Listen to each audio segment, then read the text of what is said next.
নবীর উঠার আয়েশার উঠ পাশাপাশি বাবা নবীর এক নাম্বার বিবিকে নবীর সাথে নিছে। মা আয়েশা মনে করছে ওই উটের মধ্যে যাবে, আয়েশার শরীরটা ভালো না, একা একা যাক। নবী মনে করছে ওই হাউদাসের মধ্যে ওই উটের পিঠের মধ্যে আয়েশা আছে, কিন্তু নবী জানতেন না আমার আয়েশা বাথরুমে গো। নবী আমার 5 কিলো চলে গেছে। আয়েশার যে উটের ড্রাইভার সে উট চালাইয়া রওনা দিছে মা আয়েশাকে তালাশ করার জন্য।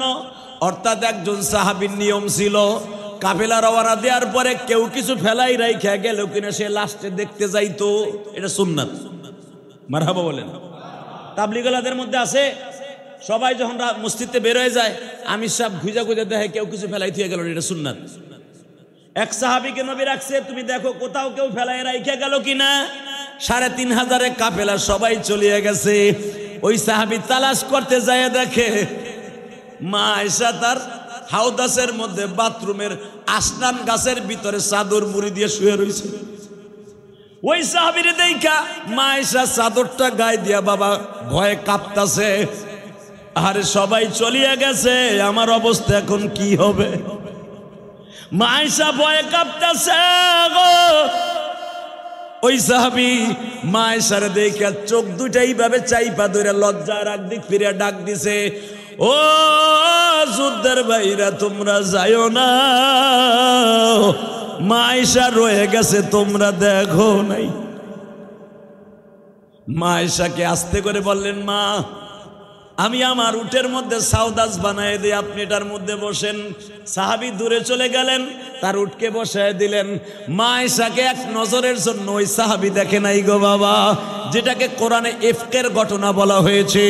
মা আয়েশা হাউদাসের মধ্যে উঠলেন, তাবুর মধ্যে উঠলেন উটের পিঠে, সাহাবী টেনে টেনে নিয়ে গেলেন বাবা। মদিনায় যাওয়ার আগে মা আয়েশার যাইতে একদিন সময় একটু বেশি লাগছে। মুনাফিকরা রটায় দিছে নবীর ছোট বিবি আয়েশা সাহাবীর লগে ভাগ্যে গেছে। নাউজুবিল্লাহ, আস্তে কও, নাউজুবিল্লাহ আস্তে কইলে গজবে পড়বা। বাজানরে ভালো করে বুঝবেন, মা আয়েশা নবীর শরীরের চাদরটাকে সরাইলেন। নবীর পাঞ্জাবিটা যখন খুলছে গো, নবী বলতেছে আয়েশা সব খুইল না, গেঞ্জিটা থাক আয়েশা। মা আয়েশা বলে গোসল যখন আজকে দিব প্রাণ খুলে আমার স্বামীর বডিটারে দেখব। নবী আমার বললেন, আয়েশা আমার শরীরে এমন এমন কিছু জিনিস আছে দেখলে তুমি সহ্য করতে পারবা না। আয়েশা বলে এমন কি জিনিস দেখলে সহ্য করতে পারবো না, আমি একটু দেখি না। জামাটা টান দিয়া খুলিয়া সবে মাত্র লোটা ভরিয়া বদনি ভরিয়া মগ ভরিয়া যখন নবীর গায়ে পানি ঢালছে, আমার বিশ্ব নবী বলে আয়েশা সাবানটা আমার কাছে দাও, আমি একটু ডলে ডলে সাবান নেই। মা আয়েশা যখন সাবানটা দিয়া নবীর পিঠের মধ্যে ডলা দিছে গো বাবা, সাদা গেঞ্জির ভিতর দিয়া পিঠের মধ্যে কালো কালো বসন্তের গোঠার মতো দেখা যায়। আমার নবী বললেন, আয়েশা সব জায়গায় হাত দাও, পিঠের মধ্যে হাত দিও না আয়েশা।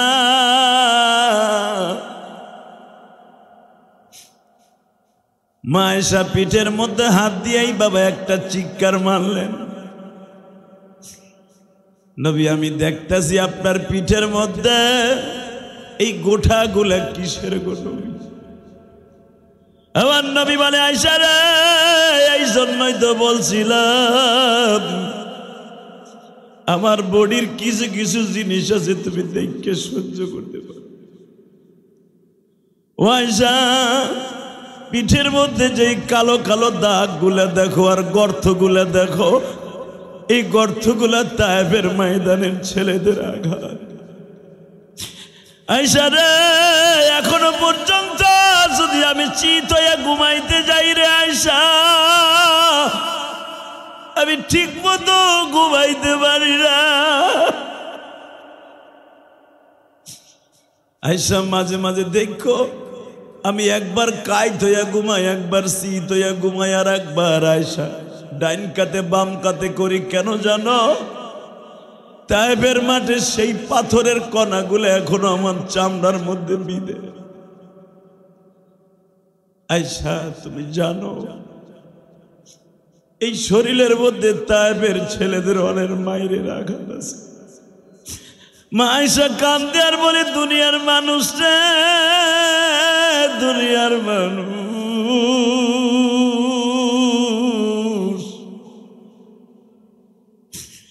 যেই মানুষটার জন্য আমি এত কিছু করছি ওই মানুষটার সাথে যুদ্ধে যাওয়ার পরও আমি তোহমাতের শিকার হয়েছি। মা আয়েশা নবীর সাবান মিলাই দিচ্ছে, ডাইন পায়ের বুড়া আঙ্গুলটা নবীর জল চোখের নিচে ঢুকিয়া গেছে। বালুর মাঠ, গোসলখানায় বালু, জল চোখের নিচের থেকে পায়ার থেকে বালু সরে গেছে। নবীর চকিটা এইভাবে ডাইনে বামে টলমল করে। বাবা নবী একবার কাইত হয় আর একবার ঠিক হয়, কারণ পায়ার নিচে মাটি নাই। মা আয়েশা মনে মনে ভাবলেন আগে চকিটা সমান ছিল, পানি পায়া জল চকির নিচের থেকে মাটি সরে যাইয়া জল চকির একটা পায়ার নিচ থেকে মাটি সরে যায় কাইত হয়ে গেছে। মা আয়েশা যেই জল চকির পায়ার নিচের থেকে মাটি নাই, এই বুড়া আঙ্গুলটা ওই পায়ার নিচে ঢুকাই দিছে, যেন আমার স্বামী ঠিক মতো বই আরামে গোসল করতে পারে। আমার নবী বাজান 3.5 মণ ওজন ছিলেন। আল্লাহু আকবার বলেন। নবীরা দুনিয়ার সবচাইতে বেশি ওয়েট ছিলেন, সবচাইতে বেশি ওজন ছিলেন, কারণ তাদের ভিতরে আল্লাহর ওহী থাকতো, এই জন্য নবী ওজন বেশি। 3 মণ একটা মানুষের ওজন, জল চোখের ওয়েট। মা আয়েশার আঙ্গুলে লাইগা আঙ্গুলটা বাবা চালতে শেষার মতো সেইচা গেছে। মা আয়েশার আঙ্গুলের রক্তগুলা জল দিয়া পানির সাথে, গোসলের পানির সাথে বহিয়া যায়। নবী আমার তাকায় দেখে পানি কেন লাল হয়ে যায়। আমি দেখবা আশিকে রাসূল মসজিদে কয়জন আছেন। শবে বরাতে যদি দোয়া কবুল করাইতে চান, এই শাবানের চাঁদ শবে বরাতের আগ পর্যন্ত বেশি বেশি করে তওবা করবেন, বেশি বেশি নামাজ পড়বেন, বেশি বেশি দুরূদ পড়বেন, বেশি বেশি রোজা রাখবেন। শবে বরাতে মাওলার কাছে যা চাবেন তাই কবুল হয়ে যাবে। আগামী শুক্রবারে কিন্তু শবে বরাত। বরাতে আমার আল্লাহ সিদ্ধান্ত নেয়, রমজানের শবে কদরে আল্লাহ পাস করে। মারহাবা বলেন। দরখাস্ত জমা দিতে হয় শবে বরাতে, দরখাস্ত পাস হয় শবে কদরে। শবে বরাতের পরে ডিপেন্ড করে শবে কদর আপনার। আমি দেখব এখন নবীর প্রেমের আগুন কার কলিজায় জ্বলে গো বাবা। যখনই আঙ্গুলটা ফাটিয়া রক্তগুলো ঝরতেছে গো, নবী আমার তাকায় দেখে পানি লাল। ও আয়েশা, এটা কিসের লাল পানি? নবী আমার মনে করছে আমার আয়েশা তো মনে হয় অন্য কোনো রক্ত হবে। নবী আমার লাভ দিয়া জলসর দিকে উঠলেন। আয়েশা, এটা কিসের রক্ত? আয়েশা বলে নবী, এটা আপনি যেটা ভাবছেন সেই রক্ত না নবী, এটা আমার আঙ্গুল ফাটা রক্ত নবী।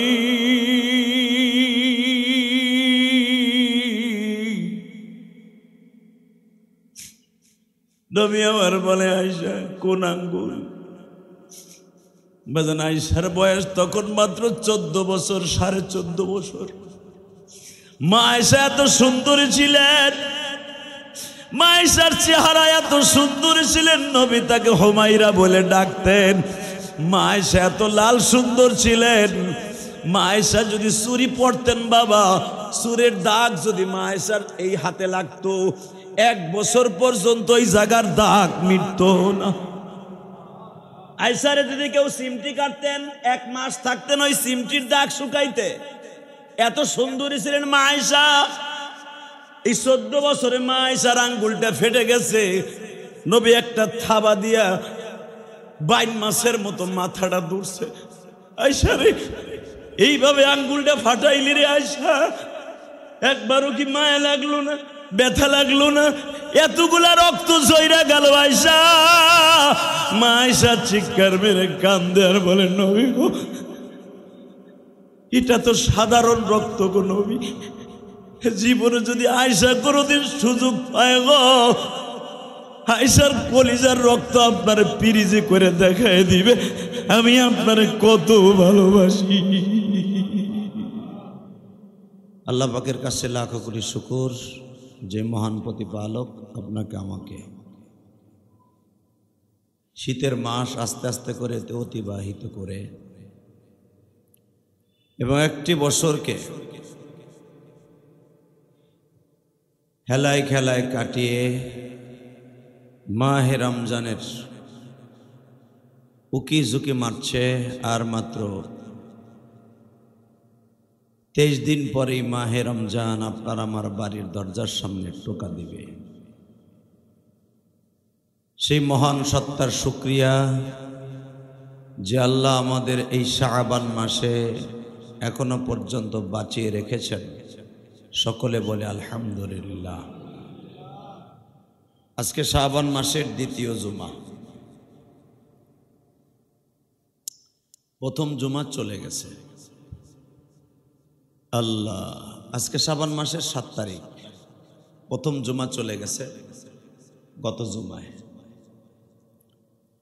আল্লাহ পাকের শুকর যে এই বছর শাবান মাসে আমরা 5টা জুমা পাবো ইনশাআল্লাহ। বাদার রমজান অর্থাৎ রমজানের পরে যতগুলা দামি মাস আছে আল্লাহর কাছে, ইন্না ইদ্দাতাশ শুহুরি ইনদাল্লাহি 12 শাহরান ফি কিতাবিল্লাহ ইয়াওমা খালাকাস সামাওয়াতি ওয়াল আরদি ফি 6 আইয়াম। ইয়াওমা খালাকাস সামাওয়াতি ওয়াল আরদি আরবাতুন হুরুম।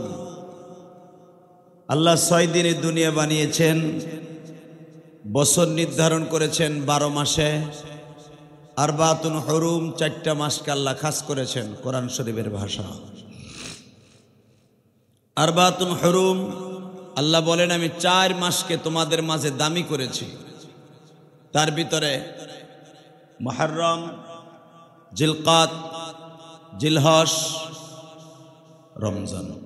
জোরকার মারহাবা।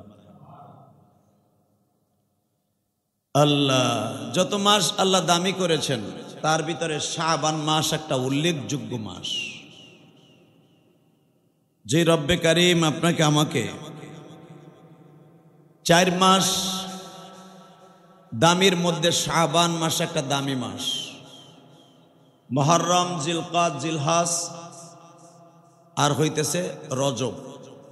আর শাবান আর রমজান এমনি দামি। সুবহানাল্লাহ বিহামদিহি। শাবান এমনই দামি, রাসূল সাল্লাল্লাহু আলাইহি ওয়াসাল্লাম বাদার রমাদান আকসিরুস সিয়াম, রমজানের পরে যেই মাসে সবচেয়ে বেশি রোজা রাখতেন। বাদার রমাদান আকসিরুস সিয়াম শাহরুস শাবান। সুবহানাল্লাহ বিহামদিহি। রাসূল আকরাম সাল্লাল্লাহু আলাইহি ওয়াসাল্লাম অধিকাংশ সময়ে পুরা শাবান মাস রোজা রাখতেন। পুরা শাবান মাস রোজা রাখতেন এবং শাবান মাসের এত পরিমাণ ফজিলাত রাসূল বর্ণনা করতেন এবং 5 ওয়াক্ত নামাজে এইভাবে দোয়া করতেন, আল্লাহুম্মা বারিক লানা ফি রজব ওয়া শাবান আবাল্লিগনা রমাজান। এই দোয়াটা যদি কেউ শাবান আর রজব মাসে পড়ে আল্লাহ তারে 1 বছর হায়াত বোনাস দিবেন। আর সুবহানাল্লাহ, জোরে কর। দুনিয়ায় যদি এমন কোন ট্যাবলেট পাওয়া যেত, ইনজেকশন পাওয়া যেত যে একটা নিলে 1 বছর বাইসে থাকা যাবে, হায়াত বাড়বে, আমার মনে হয় বাড়ি গাড়ি এমনকি বউ বিক্রি কইরাও বেটা ইনজেকশন লইতো। ঠিক না বে? ঠিক না? জোরে কর। বর্তমানে বউ বিক্রি হয় না? কথা কর না কেন?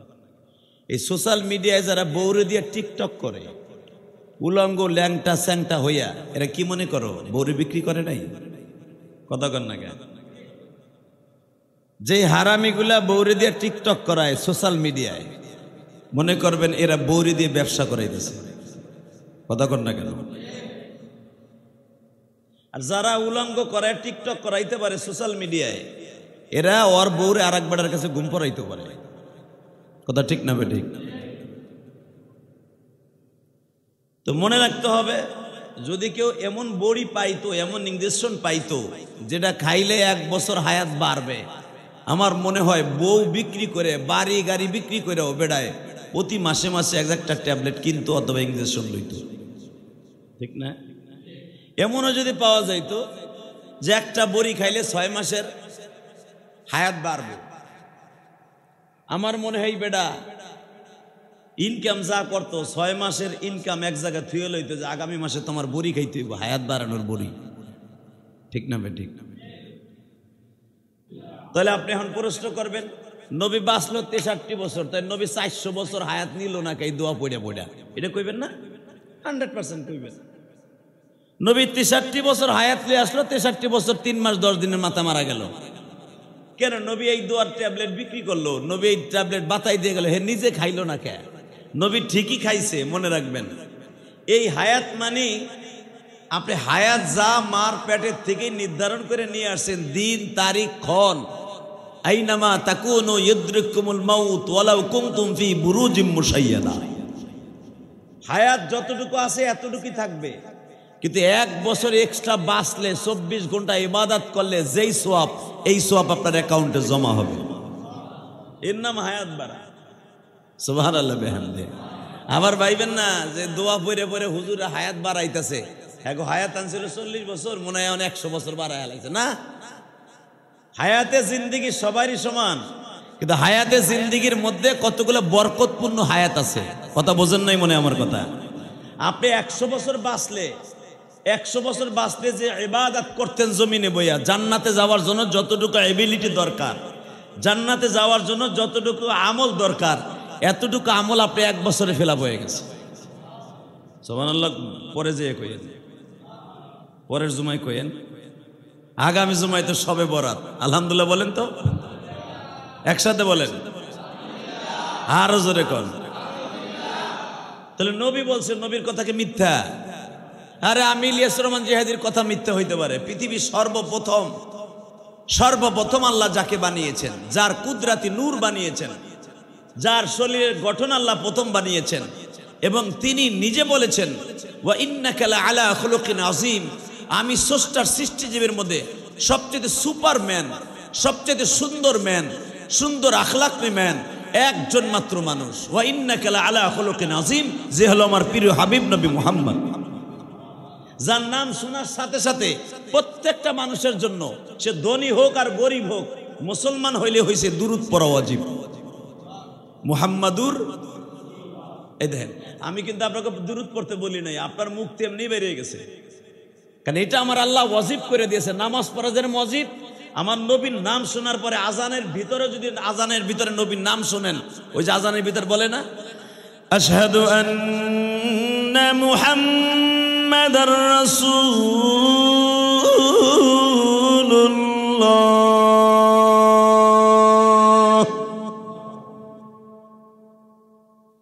আশহাদু আন্না মুহাম্মাদার রাসূলুল্লাহ।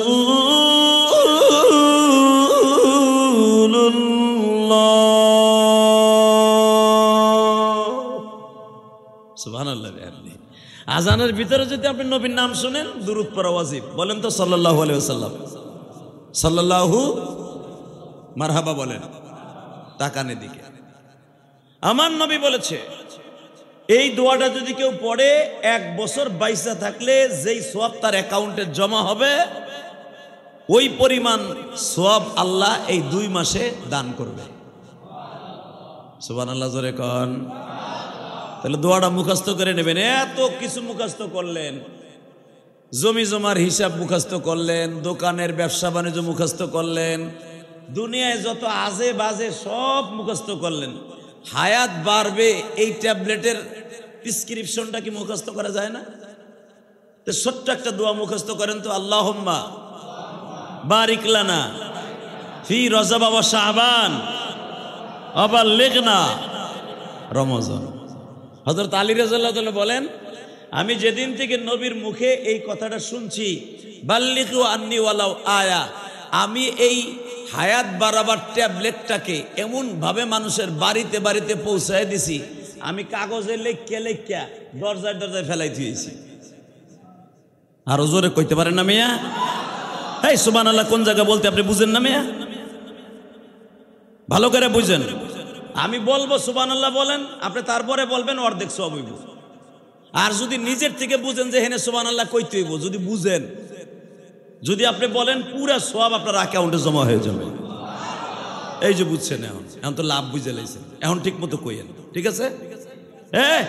হযরত আলী যেদিন এই হাদিসটা শুনলেন যে এই দোয়াটা পড়লে আমার নবী বলছে 1 বছরে হায়াত তার অ্যাকাউন্টে জমা হয়ে যাবে। হযরত আলী এই দোয়াটারে লেখে লেখে, মদিনার এমন কোন ফ্যামিলি ছিল না যে তার ঘরের দৌড়ের তল দিয়া, দরজার তল দিয়া হযরত আলী তার ঘরে পৌঁছাই দেয় নাই। হালাকি বিশ্বনবী বলছে বাল্লিগু আন্নী আলাউ আয়া, যদি আমার কাছ থেকে কোরআনের একটা আয়াত শোনো, এর যদি মানুষের দ্বারে দ্বারে পৌঁছায় দাও, আমি রাসূল তোমারে রাইখা জান্নাতে যাব না। কথা কুকথা সুন্দর করে বহন করে আর একজনের কান পর্যন্ত পৌঁছাই দেন। কি হয়েছে জানো? কি ইলিয়াস রহমান জিহাদি ধরা খাইছে। কথা কর না কেন? কি হয়েছে জানো? শেখ হাসিনা পালাইছে, 45 মিনিট টাইম দিয়েছিল ডাক্তার ইউনূস। কথা কর না কেন? আরবিরে হারে কেলাই এই দেশ থেকে দাইছে। ইরে বাবারে, সেকেন্ডের ভিতরে খবরটা পৌঁছাই দিলেন। শুনছো কি হয়েছে? আগে খালেদা জিয়া নল নিয়ে অক্সিজেন নিতে হন, বিডি তাজা হয়ে গেছে ক্ষমতার ঘেরান পাইয়া। কথা কর না কেন? বিডি আগে অক্সিজেন ছাড়া ঘরের তা উঠতে পারতো না, মাজা নিয়ে থাকতো। কারণ বিডি ক্ষমতার ঘেরান পাইয়া বা পুরা তাজা। কথা কর না কেন? জোরে কর। এখন আর নল মল কিচ্ছু লাগে না, তাজা হয়ে গেছে। খবর তো ঠিকই পৌঁছায় দিতেছেন। কথা বলেন না কেন? জানো কি হয়েছে? শেখ হাসিনার 32 নম্বর বাড়ি ভাঙ্গা ঘুরাই দিতেছে, চল যায় দেখে আই। যদি একটা গিরি আনতে পারি, বরকতি ঘর, মনে হয় আমার ঘরটা বরকতপূর্ণ হয়ে যাবে। না, কাউরে ক্ষতি করে তুমি শান্তিতে থাকতে পারবা না। কথা বলেন না কেন? আরো জোরে, আরো জোরে। আরে বেটা, হায়াত ময়দায় যাচ্ছে কাল নাই। আমাদের আলেমদেরকে আল্লাহ এমন এক ধাতু দিয়ে বানাইছে, পৃথিবীর কাউরে ভয় করে এরা কথা বলে না। আলহামদুলিল্লাহ বলেন না কেন? যে সময় আওয়ামী লীগের আমলে 17 বছরের জিন্দেগিতে কেউ আওয়ামী লীগের বিরুদ্ধে কথা বলতে পারে না। আমি ইলিয়াস রহমান ডাকছে বলছি, নিক্সন চৌধুরীর বিরুদ্ধে কথা কইতে কেউ সাহস পায় না। আমার ফরিদপুরে টেবিল থাবড়ায় কথা বলছি, নিক্সন পাশে দাঁড়ায় দিয়ে শুনছে আর কইছে পাগলরে কইতে দে। কথা বলেন না কেন? এই যে পাগলরে বলতে দে, এই পাগল শব্দটা উনি বলে নাই, আল্লাহর পক্ষ দিয়ে বলেছে। কথা বলেন না কেন? এই মুসলমানের বলা ভালো ভালো করে বুঝবেন, ক্ষমতা আজকে আপনার, কালকে আমার। ক্ষমতা পেয়ে কাউরে ক্ষতি করা যাবে না। কথা বলেন না কেন? আরো জোরে বলেন। আপনি যদি কাউকে ক্ষতি করেন, আল্লাহর কসম এই মসজিদে বসে বলে গেলাম, আপনি ওই ক্ষতির সম্মুখীন না হয়ে আপনি দুনিয়ার থেকে আল্লাহ নিবে না। এটা আল্লাহর কোরআনের কথা। শেখ হাসিনা যা যা করছে, এখন বিডি তাই পাইতেছে, কোনো সন্দেহ নেই, আরো পাবে। আরো অন্তত 15 বছর তার অধপতন আরো যাবে। যেরকম আমি আপনাদের দেখাই দিই, আমার বাপের বানানো কথা না, এটা গোপালগঞ্জ আর কেরানীগঞ্জের কথা না, ডাইরেক্ট কোরআন শরীফের কথা। মুসা আলাইহিস সালামের বুনজামার নাম ছিল কারুন। নাম কি? এ জোরে কর। এই বদমাইশের নাম শুনছেন না? এই বদমাইশ বাচ্চা 86 বছর। কয় বছর? 86 বছরের ভিতরে 8টা পোলাপান জন্ম দিছে। কারুনের মতো বড় লোক পৃথিবীতে আল্লাহ কাউরে বানায় নাই, কাউরে বানায় নাই।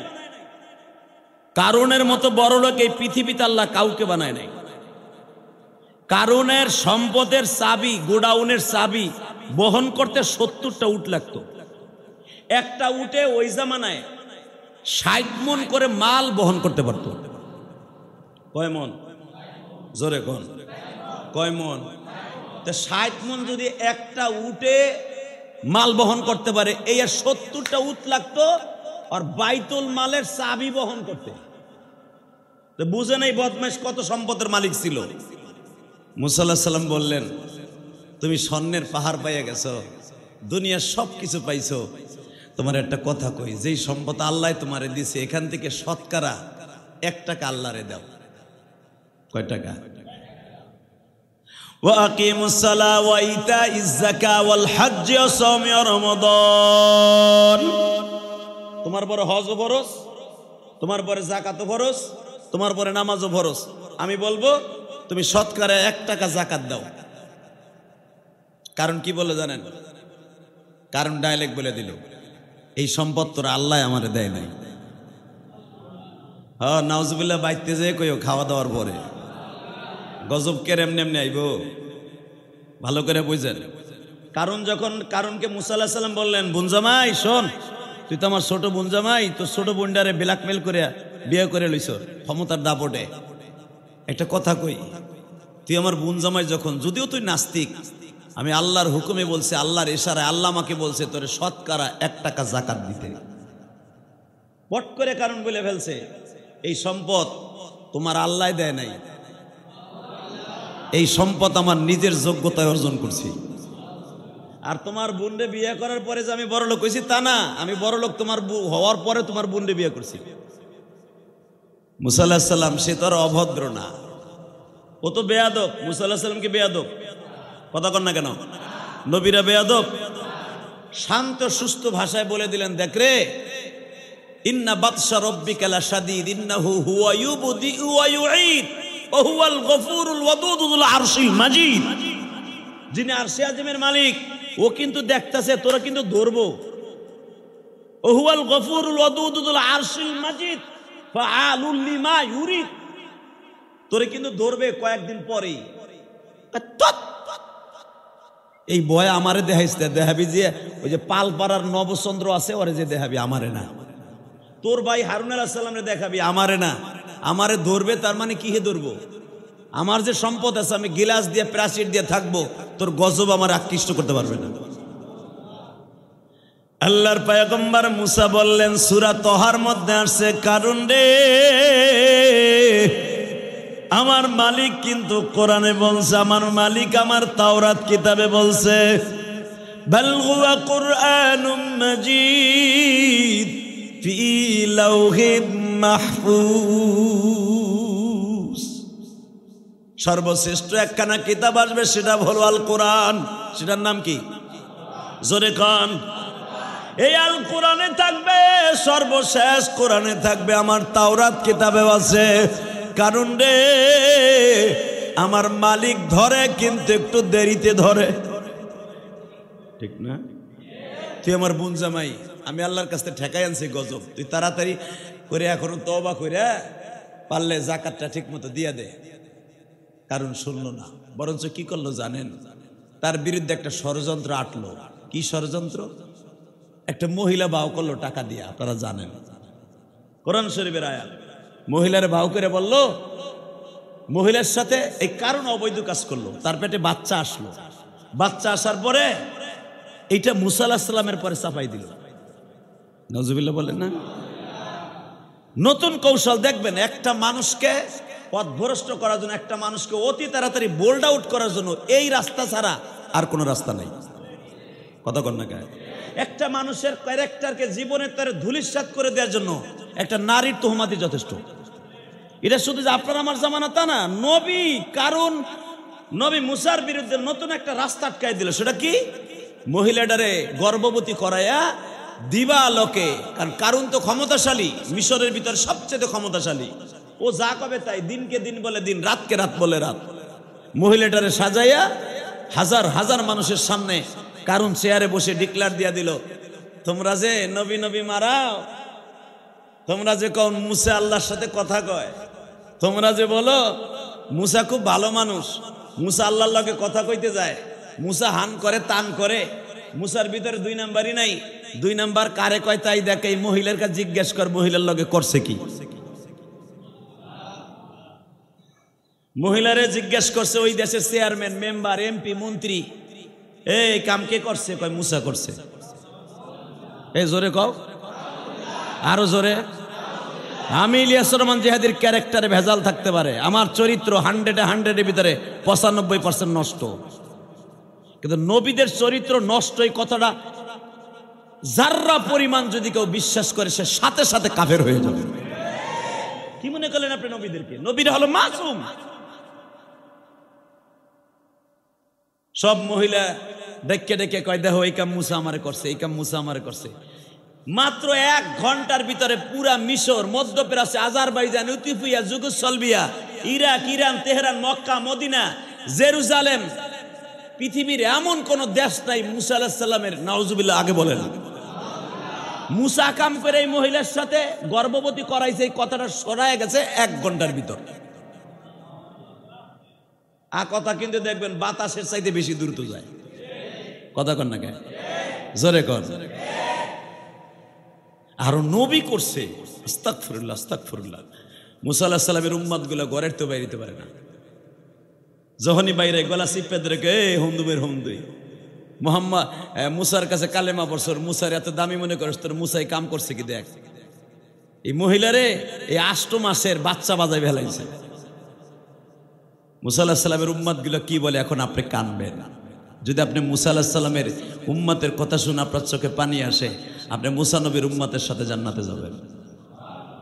আর এটা তো মুসা আলাইহিস সালাম তা না, পৃথিবীর শ্রেষ্ঠ মহামানব আমার নবীর শুদ্ধ তোহমাত দিছে। জানেন আপনি মা আয়েশাকে নিয়ে নবী যুদ্ধে গেছে। নবীর 11 জন বিবির মধ্যে প্রতিটা যুদ্ধের নবী 2 জন করে বিবি সাথে নিয়ে যেতেন। আলহামদুলিল্লাহ বলেন। কয়জন?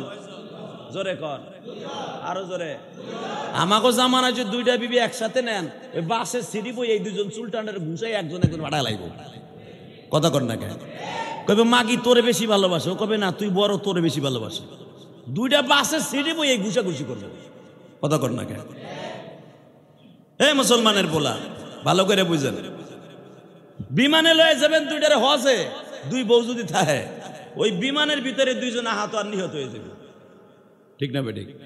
তার জ্বলন্ত প্রমাণ কয়েকদিন আগে এক হাজি সাহেব 2 বউ লিয়ে গেছে, 2 বউরে এক সিটে বসাইছে। এই জন্য হাদিসে নিষিদ্ধ আছে 2 বউরে এক জায়গায় বসানো জায়েজ নাই। নবীও 2 বিবির এক জায়গায় রাখতেন না, আলাদা আলাদা রুমে রাখতেন। তো হাজি সাহেব লয়ে গেছে, 2 বউরে এক জায়গায় বহাইছে। এই বিমানের মধ্যে সুলটানটানি শুরু হয়ে গেছে। আস্তাগফিরুল্লাহ আস্তাগফিরুল্লাহ। এইটা আবার একজন ছবি তুলে সারা পৃথিবীতে ভাইরাল করে দিছে।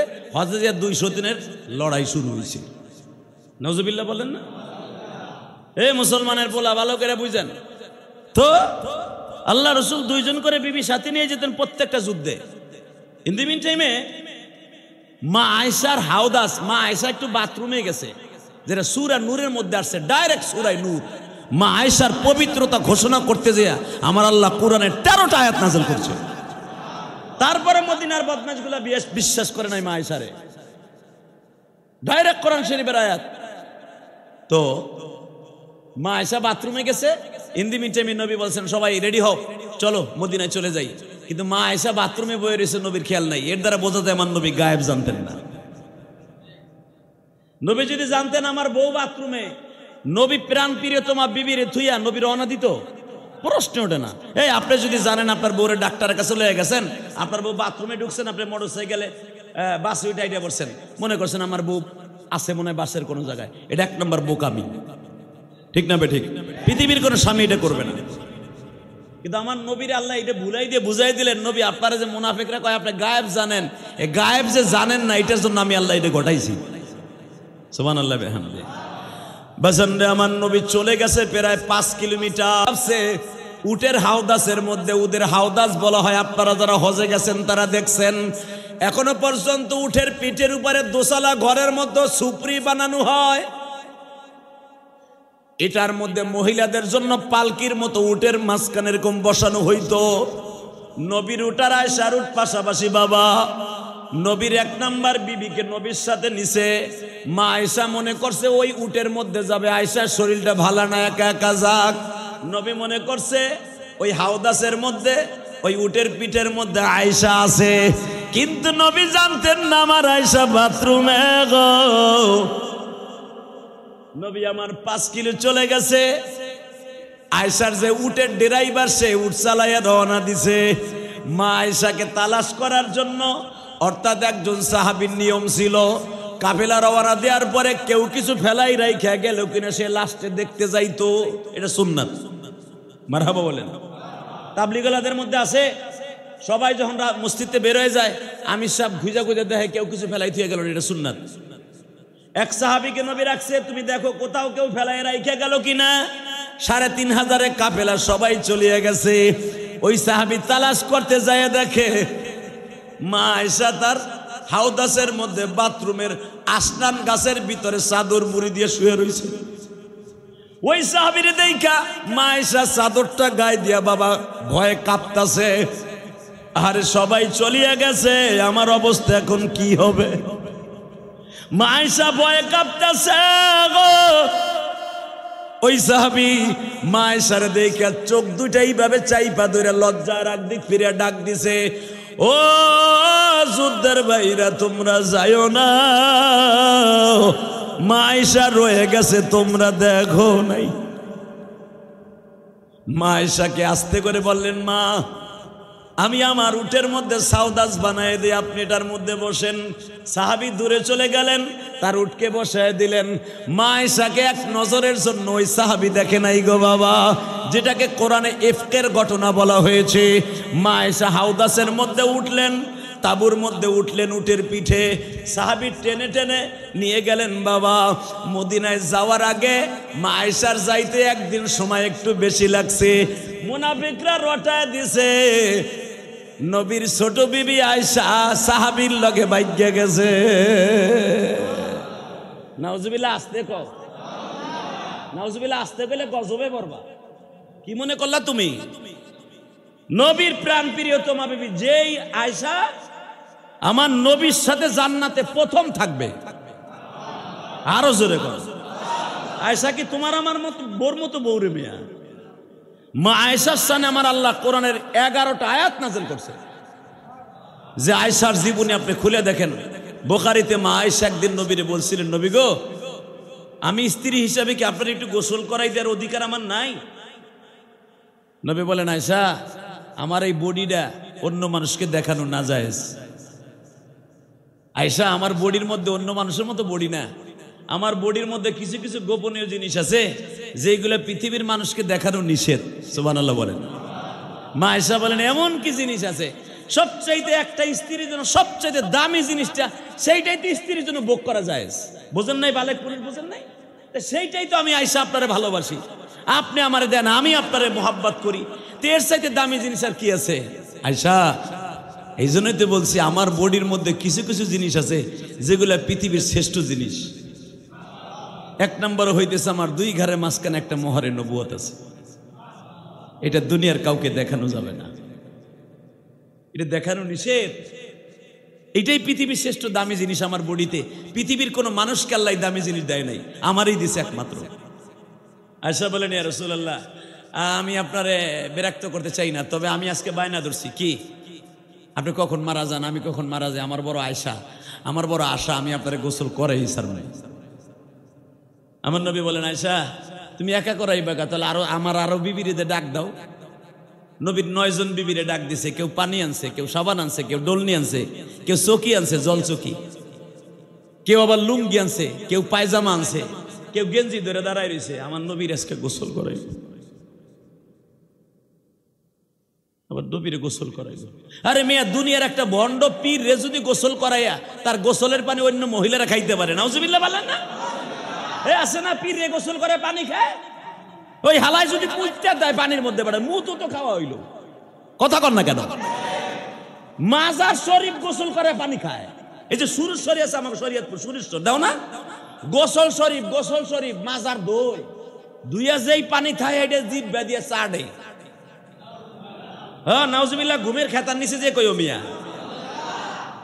গোসল শরীফ, পীরের গোসল শরীফ, লুলার ঘরে লুলা প্যারালাইসিস পড়ে রয়েছে পীর, হেডারে বছরে 2 বার গোসল করায়। হেডারে গোসল করা পানি, এই যে দেওয়ানবাগি যেটা মরছে গন্ডার, ওর মাজার ভাঙ্গে দিছে, আলহামদুলিল্লাহ কর। 2 রাকাত নফল নামাজ পড়বেন এই শয়তানের মাজার ভাঙার কারণে।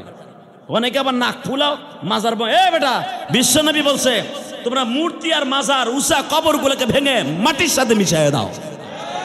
নবীর হাদিস, ডাইরেক্ট বুখারী হাদিস, উঁচা কবরগুলারে ভাঙ্গা মাটির সাথে মিশাইয়া দাও। এই জন্যই তো মক্কা মদিনায় যাবেন, কোথাও একজন সাহাবীর কবরের নিশানা পাবেন না, সব মাটির সাথে মিশানো। আল্লাহু আকবার জোরে বলেন। মা আয়েশার সাথে দামি মহিলা কে আছে রে? মা ফাতেমার সাথে দুনিয়ায় মহিলা দামি কে আছে? ফাতেমার কবর যে কোন জায়গায়, জান্নাতুল বাকি কবরস্থান, আপনি তালাশ করেও পাবেন না। কি মনে করলেন আপনি? মা আয়েশা জান্নাতুল বাকি কবরে ঢোকার সাথেই ডাইন পাশে মা আয়েশার কবর, শুধু তিনখান কাপড়, তিনখান পাথর, এতটুকু তিনখান পাথর, মাথার কাছে তিনখান, পার কাছে তিনখান দিয়ে তুই দিছি, বোঝাও যায় না এটা আয়েশার কবর। আর গোসল শরীফের গোষ্ঠী কিলাই, গোসল শরীফ মাজার দোয়া পানি বালতি ভরে নিয়ে নিয়ে রোগ মুক্তির জন্য খায়। এটা খাওয়ার সাথে সাথে তোমার ক্যান্সার হবে, ক্যান্সার, ব্লাড ক্যান্সার হবে। মেয়ে কি মনে করলা তুমি? ইন্না শিরকা লাযুলমুন আযীম। আল্লাহ কোরআনে বলে পৃথিবীতে সবচাইতে জেনার চাইতে নামাজ পড়েন নাই, রোজা করেন নাই জীবনে এক ওয়াক্ত, তার চাইতে মারাত্মক গুনাহ হলো শিরকের গুনাহ। এই শিরক আমাদের সমাজে আছে, আছে না নাই?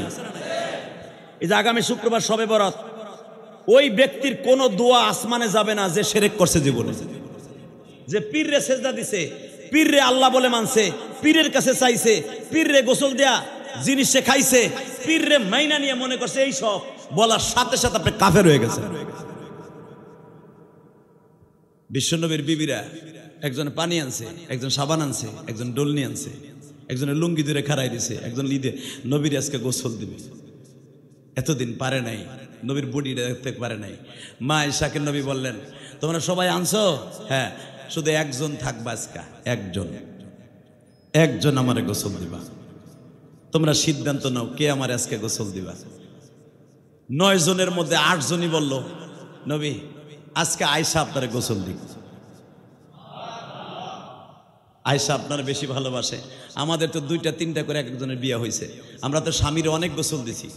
গোসল কেমনে দিতে হয় আমরা তো জানি। আয়েশা তো জীবনে প্রথম স্বামী আপনি, নবী আপনারে আয়েশাই আজকে গোসল দেখে, আমরা আর একদিন দিব। নবী বলেন একজনে দিবা, সবাই না, একজনে। পার্যক্রমে বলো কে দিবা আজকে আমারে গোসল। সবার কাছে মা আয়েশা দাবি করলেন, আপা আজকের দিনটা আমি দেই, দাও, তোমারে ছেড়ে দিলাম। এই জন্যই আমার আল্লাহ বলেন মৃত্যুর সময় নবী 5 দিন পর্যন্ত মা আয়েশার ঘরে ছিলেন, অন্য কোনো বিবির ঘরে ছিলেন না। এই জন্যই মা আয়েশার ঘরের মধ্যে আমার নবীর কবর। এবং কিয়ামতের মাঠে আমার নবীর ডাইন পাশে উঠে প্রথম মা আয়েশা আমার নবীর ঘাটটা ধরে জান্নাতে যাবে। বাজানরে ভালো করে বুঝবেন, মা আয়েশা নবীর শরীরের চাদরটাকে সরাইলেন। নবীর পাঞ্জাবিটা যখন খুলছে গো, নবী বলতেছে আয়েশা সব খুইল না, গেঞ্জিটা থাক আয়েশা। মা আয়েশা বলে গোসল যখন আজকে দিব, প্রাণ খুলে আমার স্বামীর বডিটারে দেখব। নবী আমার বললেন আয়েশা আমার শরীরে এমন এমন কিছু জিনিস আছে দেখলে তুমি সহ্য করতে পারবা না। আয়েশা বলে এমন কি জিনিস দেখলে সহ্য করতে পারবো না, আমি একটু দেখি না। জামাটা টান দিয়া খুলিয়া সবে মাত্র লোটা ভরিয়া, বদনি ভরিয়া, মগ ভরিয়া যখন নবীর গায়ে পানি ঢালছে, আমার বিশ্ব নবী বলে আয়েশা সাবানটা আমার কাছে দাও, আমি একটু ডলে ডলে সাবান নেই। মা আয়েশা যখন সাবানটা দিয়া নবীর পিঠের মধ্যে ডলা দিছে গো বাবা, সাদা গেঞ্জির ভিতর দিয়া পিঠের মধ্যে কালো কালো বসন্তের গোঠার মতো দেখা যায়। আমার নবী বললেন আয়েশা সব জায়গায় হাত দাও, পিঠের মধ্যে হাত দিও না আয়েশা।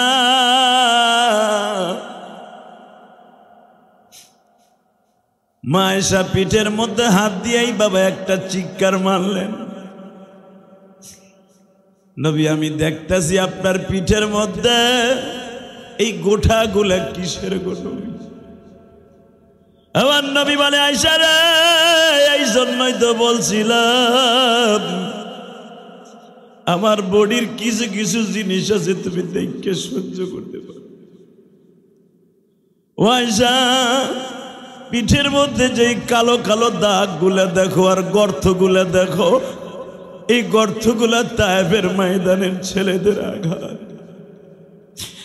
আয়েশা রে এখনো পর্যন্ত যদি আমি চিত হয়ে ঘুমাইতে যাই রে আয়েশা, আমি ঠিক মতো ঘুমাইতে পারি না। আয়েশা মাঝে মাঝে দেখো আমি একবার কাইত হইয়া ঘুমাই, একবার চিত হইয়া ঘুমাই, আর একবার আয়েশা ডাইন কাতে বাম কাতে করি। কেন জানো?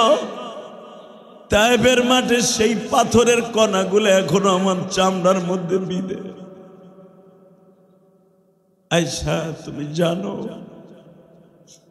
এই শরীরের মধ্যে তায়েফের ছেলেদের অনেক মায়ের আঘাত আছে। মা আয়েশা কান্দে আর বলে দুনিয়ার মানুষ রে, দুনিয়ার মানুষ,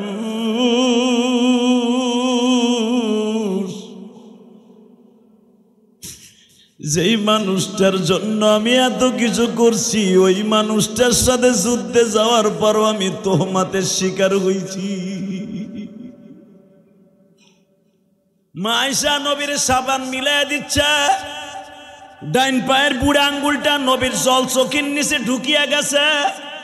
বালুর মাঠ, গোসলখানায় বালু, জল চোখের নিচের থেকে পায়ার থেকে বালু সরে গেছে।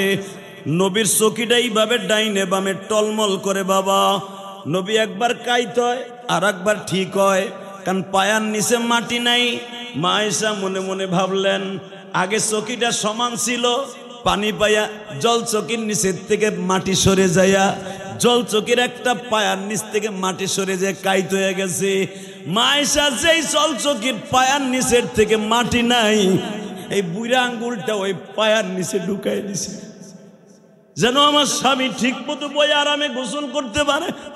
আমার নবী বাজান 3.5 মণ ওজন ছিলেন। আল্লাহু আকবার বলেন। নবীরা দুনিয়ার সবচাইতে বেশি ওয়েট ছিলেন, সবচাইতে বেশি ওজন ছিলেন, কারণ তাদের ভিতরে আল্লাহর ওহী থাকতো, এই জন্য নবী ওজন বেশি। 3 মণ একটা মানুষের ওজন, জল চোখের ওয়েট। মা আয়েশার আঙ্গুলে লাইগা আঙ্গুলটা বাবা চালতে শেষার মতো সেইচা গেছে।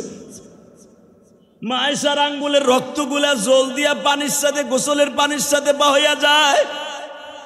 নবী আমার তাকায় দেখে পানি কেন লাল হয়ে যায়। আমি দেখবা আশিকে রাসূল মসজিদে কয়জন আছেন। শবে বরাতে যদি দোয়া কবুল করাইতে চান, এই শাবানের চাঁদ শবে বরাতের আগ পর্যন্ত বেশি বেশি করে তওবা করবেন, বেশি বেশি নামাজ পড়বেন, বেশি বেশি দুরূদ পড়বেন, বেশি বেশি রোজা রাখবেন। শবে বরাতে মাওলার কাছে যা চাবেন তাই কবুল হয়ে যাবে। আগামী শুক্রবারে কিন্তু শবে বরাত। বরাতে আমার আল্লাহ সিদ্ধান্ত নেয়, রমজানের শবে কদরে আল্লাহ পাস করে। মারহাবা বলেন। দরখাস্ত জমা দিতে হয় শবে বরাতে, দরখাস্ত পাস হয় শবে কদরে। শবে বরাতের পরে ডিপেন্ড করে শবে কদর আপনার। আমি দেখব এখন নবীর প্রেমের আগুন কার কলিজায় জ্বলে গো বাবা। যখনই আঙ্গুলটা ফাটিয়া রক্তগুলো ঝরতেছে গো, নবী আমার তাকায় দেখে পানি লাল। ও আয়েশা, এটা কিসের লাল পানি? নবী আমার মনে করছে আমার আয়েশা তো মনে হয় অন্য কোনো রক্ত হবে। নবী আমার লাভ দিয়া জলচর দিকে উঠলেন। আয়েশা, এটা কিসের রক্ত? আয়েশা বলে নবী, এটা আপনি যেটা ভাবছেন সেই রক্ত না নবী, এটা আমার আঙ্গুল ফাটা রক্ত নবী।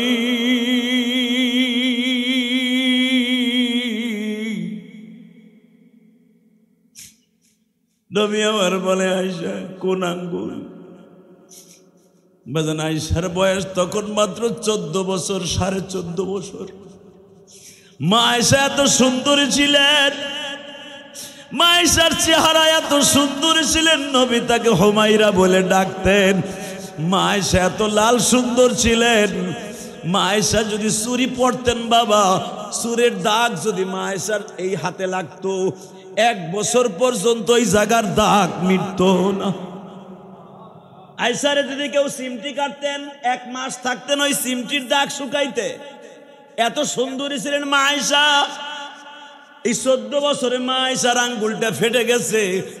নবী একটা থাবা দিয়া 22 মাসের মতো মাথাটা ধরছে। আয়েশা রে, এইভাবে আঙ্গুলটা ফাটাইলি রে আয়েশা, একবারও কি মায়া লাগলো না, ব্যথা লাগলো না? এতগুলা রক্ত জয়রা গেল আয়েশা। মা আয়েশা চিৎকার মেরে কান্দে আর বলে নবী গো, এটা তো সাধারণ রক্ত গো নবী। জীবনে যদি আয়েশা কোনোদিন সুযোগ পায় গো, আয়েশার কলিজার রক্ত আপনার পিরিজে করে দেখায় দিবে আমি আপনার কত ভালোবাসি। আমার নবী আয়েশার জন্য এইভাবে গোসলখানায় বসে দোয়া করলেন, আল্লাহ তুমি আমার আয়েশাকে বরকত দিয়া জীবনটা সুন্দর করে দিবা। আল্লাহ আমি জানি আমার আয়েশার ঘরে সন্তান হবে না, তুমি আমারে বলেছো আপনার কোনো বিবির ঘরে আর সন্তান হবে না, কারণ আপনার 9 জন বিবির ঘরে একজনের ঘরে হয়েছিল, সেও মারা গেছে। আপনার আয়েশার ঘরে কোনোদিন বাচ্চা হবে না, কারণ কি জানেননি? আপনার আয়েশার ঘরে বাচ্চা হলে, ছেলে হলে সে নবী হতে হবে। আপনি তো খাতামান নবিয়্যিন, আপনার পরে কোনো নবী আর হবে না। এই জন্য নবী আপনার আয়েশার ঘরে বাচ্চা হবে না। আপনার আয়েশা মৃত্যুর আগ পর্যন্ত একা একা কাটাইবে গো নবী। এই জন্য দেখবেন আমার নবী যখন মারা যায়, মা আয়েশার বয়স ছিল মাত্র 18 বছর। কয় বছর? জোরে কোন? বয়স কত? 9 বছর করে নবীর সাথে ঘরে গেছে, 9 বছর বয়সে নবীর ঘরে গেছে, 9 বছর খেদমত করে 18 বছর বয়সে নবী মারা গেছে। এই 18 বছর একটা মহিলা মা আয়েশা 65 বছর বাঁচছে, 65 বছর জীবনে একা একাই রয়েছে। নবীদের বিবিদের জন্য অন্য স্বামী গ্রহণ করা হারাম। পৃথিবীর কোন পুরুষ তাদের বিয়ে করতে পারবে না। মা আয়েশা বলেন, আপনি তো আমার 18 বছর বয়সে কুমারী রাইখে যাইতেছেন, একটা কুমারী মায়ের মতো। আমি এতদিন কেমনে থাকবো? আমার একটা জিনিস দিয়ে যান। এখন কানবেন। আমার নবী বলে, আয়েশা তুই কি চাস ক? নবী ইন্তেকালের 1 ঘন্টা আগে, তুই কি চাস? নবী, আমি প্রতিদিন রাত 10টার সময় আপনার কবরের কাছে বমু, ফজর পর্যন্ত আপনার সাথে আমি কথা কমু।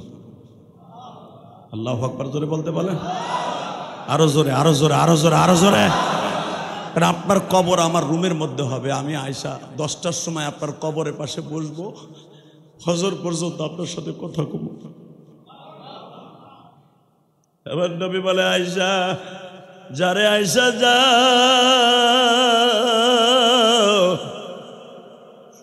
তুই যখন মনে চায় তখন আমারে ডাক দিস। এই জন্য ইমাম আবু হানিফা রাহমাতুল্লাহ আলাইহি বলেন, এখনো যাদের চোখ ক্লিয়ার, যাদের নেটওয়ার্ক ক্লিয়ার, এখনো যদি নবীর রওজার পাশে দাঁড়ায় আর নবী নবী বলে ডাক দেয়, আমার নবী প্রত্যেকটা সালামের জবাব দেয়। ইমাম মালিক রাহমাতুল্লাহ আলাইহি যতবার সালাম দিছে প্রত্যেকটা সালামের জবাব আমার নবী শুনছে। ইমাম মালিক অন্তত প্রতিদিন 100 বার রাসূলের রওজায় সালাম দিতেন, 100 বারই নবীর সালামের উত্তর শুনতেন। ইমাম আবু হানিফা রাহমাতুল্লাহর জীবনী খুলে দেখেন, ইমাম আবু হানিফা হজে যাইয়া ইরাক থেকে বাবা হাতটা বাড়াই দিয়ে বলে, নবী গো আপনার হাদিস আমি এই হাত দিয়ে লিখছি, আপনি হাতটা একটু কবর থেকে বাইর করে দেন গো, আমি একটু আপনার সাথে মুসাফা করব। ইমাম মালিক, ইমাম আবু হানিফা বলেন, আমি হাত বাড়াই দেওয়ার সাথে সাথে নবী হাত বাড়াই দিছে। জোরে জোরে জোরে জোরে। তারা কেমন আশেক ছিল? মা আয়েশা বলেন, ইয়া রাসূলুল্লাহ ইন্তেকালের পরে প্রতিদিন আমি আপনার সাথে কথা বলবো। ঠিক আছে আয়েশা, কথা বলি,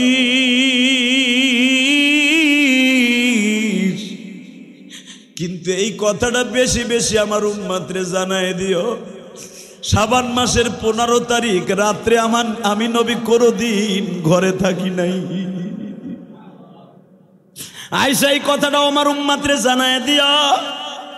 নিসফ শাবান অর্থাৎ শাবানের 15 তারিখ 14 তারিখ দিবাগত রাত্রে আমি নবী 3টা কাজ বেশি বেশি করছি।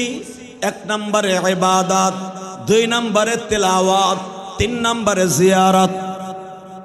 মারহাবা বলেন। কয়টা? জোরে কোন, আরো জোরে জোরে। আয়েশা তুমি এইটাও বলে দিও, শবে বরাতে আমি নবী 3টা কাজ বেশি করছি। 1 নম্বরে তেলাওয়াত, বলেন, 2 নম্বরে ইবাদত, 3 নম্বরে জিয়ারত। যদি বলেন জিয়ারত কেমনে? আবার নামাজ পড়বেন, যদি দেখেন ঘুম আইসা গেছে কোরআন শরীফ নিয়ে তেলাওয়াত শুরু করবেন। এরপরে ভাল লাগতেছে না, ডাইনে বামে অনেক কবরস্থান আছে, দৌড়ে চলে যাবেন। যদি জনম দুঃখিনী মায়ের কবর থাকে গো, দৌড়াইয়া মায়ের কবরের কাছে চলে যাব।